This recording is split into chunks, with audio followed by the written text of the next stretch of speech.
Hello everybody, welcome back to a new video, and today I want to talk about a few tips for sound design in Serum.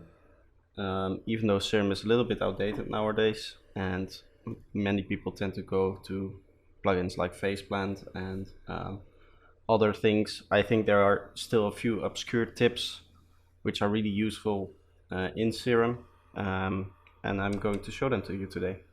So I have a project with 5 tips of them, and let's just get into it.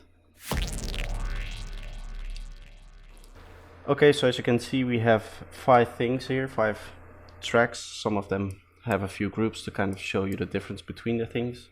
And the first thing I want to talk about are the unison settings. And I have that open here. And as you can see here, we have a patch. We have a simple sine wave set +6 semitones, and with 2 detune or 2 unison, so 2 voices at maximum detune. Now normally what would happen is you would have something that sounds slightly detuned even though it's at max. But if I play this, you can hear we actually have 2 voices at 2 different octaves, which is not normal. That's not the default setting. So how did I get to this? If we go to the global, we can see it. As you can see here, we have modified the range. So we have this range, normally that's set at 2 for each one. And if you set that to 6 and then add 6 semitones, what that does is that one of the voices goes up by 6 semitones and the other one goes down by 6 semitones.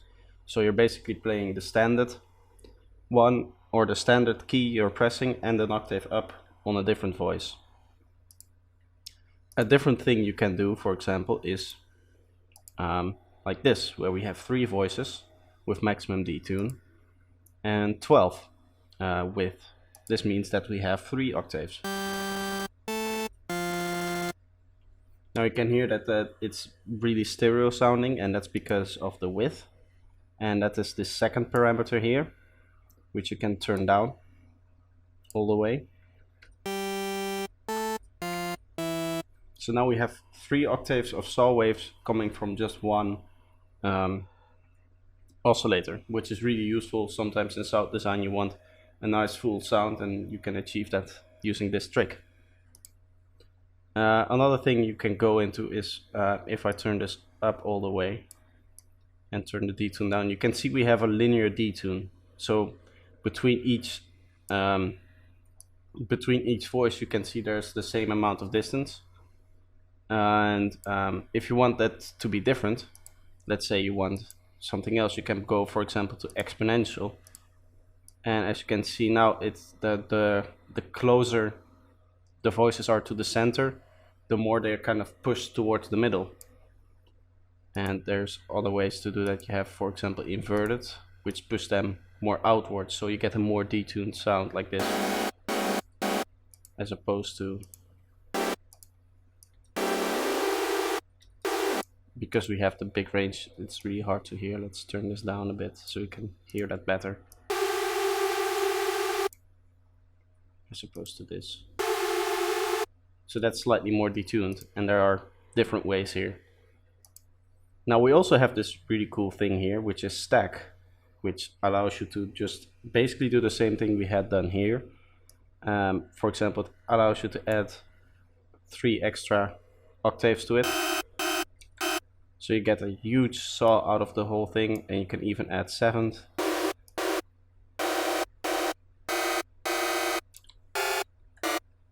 So you can get a whole bunch of voices out of the same oscillator, and as you can see, a +7th, which is really useful.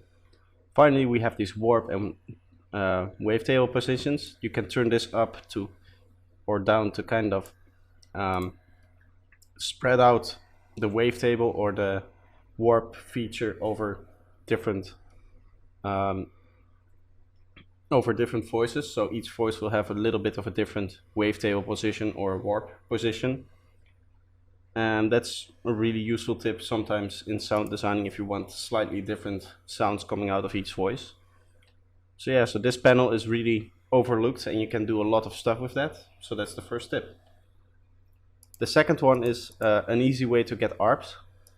As you can see here, I have a MIDI laid out of a simple ARP going through a few different tones. Very simple, nothing really musical or anything.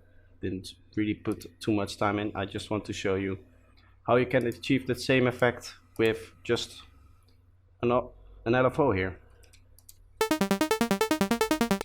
So what you can see here is we have this simple saw wave, and the semitones are set to -12.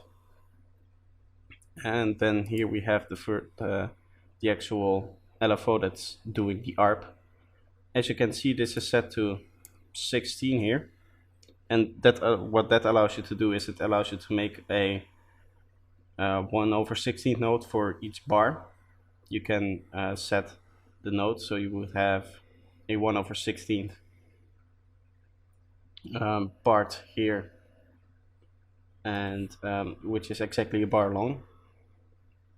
And then what I did is I set the LFO 1 to be 75% modulated, or 75 modulation to the semitones. Now what this does is that means that this is exactly 12 semitones, because the range of this whole thing is 24. So that would put this height here, would put it at 50 on the scale here, which means that you're modulating 12 semitones up.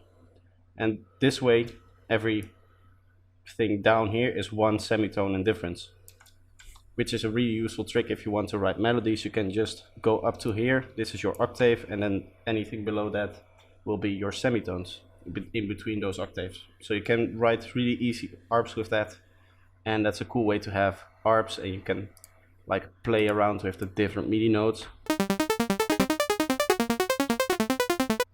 without having to change around the MIDI later. You can just write down single notes and it will turn into a nice ARP sound. So that's the second trick, and the third trick here is sidechaining through MIDI triggers and Serum effects. So a really easy way to sidechain is usually through trigger, which is this thing here. And basically what you want it to do is you want for every MIDI note you want the volume to duck. So if we listen to this lead sound we have here, you can hear it's really extremely ducking away from our drum loop I put on top. So if we listen to this thing, let me quickly loop that.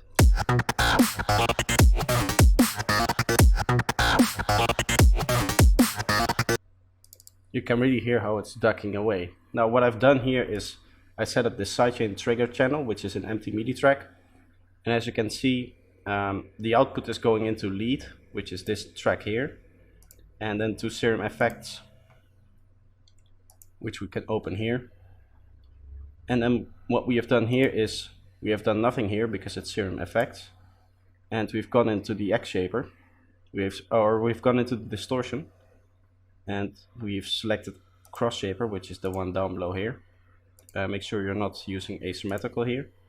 And then we have left B the way it is, and in A we've just dragged down. So this is the default, and we have just dragged down the right point here, and we have set drive all the way down. So that means that the shape is going to be all the way down and therefore flat, and therefore no volume is coming through. If you play it like this without the modulation, you can hear that without the modulation like this, if I bypass it, you can hear that we have no volume on the lead sound. And now let's unbypass that. Now we have this LFO here, which is in envelope mode, and because we are sending the MIDI to it, it's being triggered by the MIDI note here. You do need to make sure that the MIDI note is long enough for this this whole LFO shape to kind of keep ringing and keep going on. You don't want it to be too short or it will stop playing like halfway through. So therefore you need to make sure that's long enough. And this is modulating your mix here. So therefore every time every time this thing hits, it goes down, so the mix is all the way up, and then it goes back up, so the mix is going to go back down, meaning that it opens up and lets the volume through, which is what the sidechaining does. Now this way you also have a lot of control over the volume and the shape of the sidechaining, so you can, for example, make really cool things like this, where the sound kind of goes through, like creatively, or you can, let's delete that.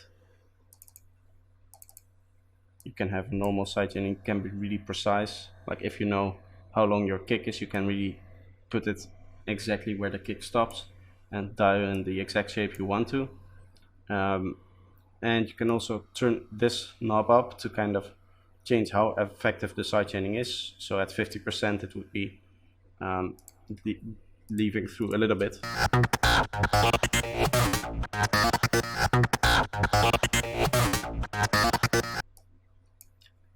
So this is a really cool way to use Serum effects for sidechaining. It's a really strong way to do it, and it has a lot of different options you can use to get a really cool sidechaining you want to. The next tip I have is the chaos oscillator, which actually, now that I think of it, I should put down a note here. And let's listen to this patch here. A really simple kind of psytrance style format sound I made. And the cool thing about it is that it's not using anything to modulate that format sound. That's all done randomly. And in sound design, controlled randomness is really powerful. It's often used in like modular synthesis. But the way I've done it here is through the chaos oscillator. As you can see, to use the chaos oscillator, what I've done is I've synced it to the BPM. I've made it mono, and I have turned on sample and hold. So it every 1/16th, it will go to a new value and actually stay there instead of kind of move around on that speed. So you can see here we have a few modulations. One of them is the volume, and we have our chaos oscillator actually doing the modulation we want it to do. So that it's, in this case, is modulating the filter cutoff here. And then we have LFO2 or LFO1 doing something here, which is changing the rate. So the cool thing is that you can actually change the rate of randomness here. As you can see, we have LFO1 actually modulating this rate here, which allows you to change the speed at which the chaos oscillator selects new random values, which is a really powerful feature, and it's often not very used. And now where I would use this is in patches like lead sounds and like arpeggio sounds to kind of get that little bit of an extra randomness to it. You can use it, for example, to add like an analog style feeling to the fine tones. If you modulate the fine tones with the chaos oscillator, you get that nice drifting sound that you hear in a lot of old analog synths from back in the days. And so yeah, the chaos oscillator is a really powerful feature inside Serum. Another powerful feature, which actually kind of is the same, if you want to get a random value and just make it stay there for each note, there's actually an option for that, which is this on note random 1 and 2, which kind of generates a random value between 0 and what you've set your depth to be. And you can use that to, for each note you press, get a new random value. So that's also a really powerful feature to use. Finally, I want to talk about master tuning. I've made this quick plug sound here, nothing really special. As you can hear, it has this nice little snappy start at the beginning you often hear, which is done through pitch modulation. Now what I've done here is I've made a really short envelope. As you can see, it's 16 milliseconds in decay and the sustain is down at 0. And what this does, it's currently modulating the pitch here of these two oscillators. But I also have the sub oscillator, which is working in the sound, and that's not getting that pitch modulation. So what you can do is you can actually just change this to be your master tuning. And we can turn this one off completely now. And now you can hear that the sub is also being modulated and following the same pitch envelope and just adding a little bit to that click sound we had before. So that's the final feature, and it saves on modulation slots, and it allows you to also modulate the pitch of your sub oscillator, kind of like you would get with the pitch bend here.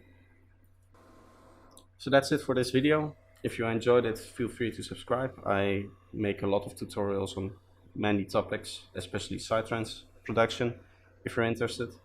And if you have any suggestions for future tutorials, please let me know. And I hope to see you next time. Bye bye.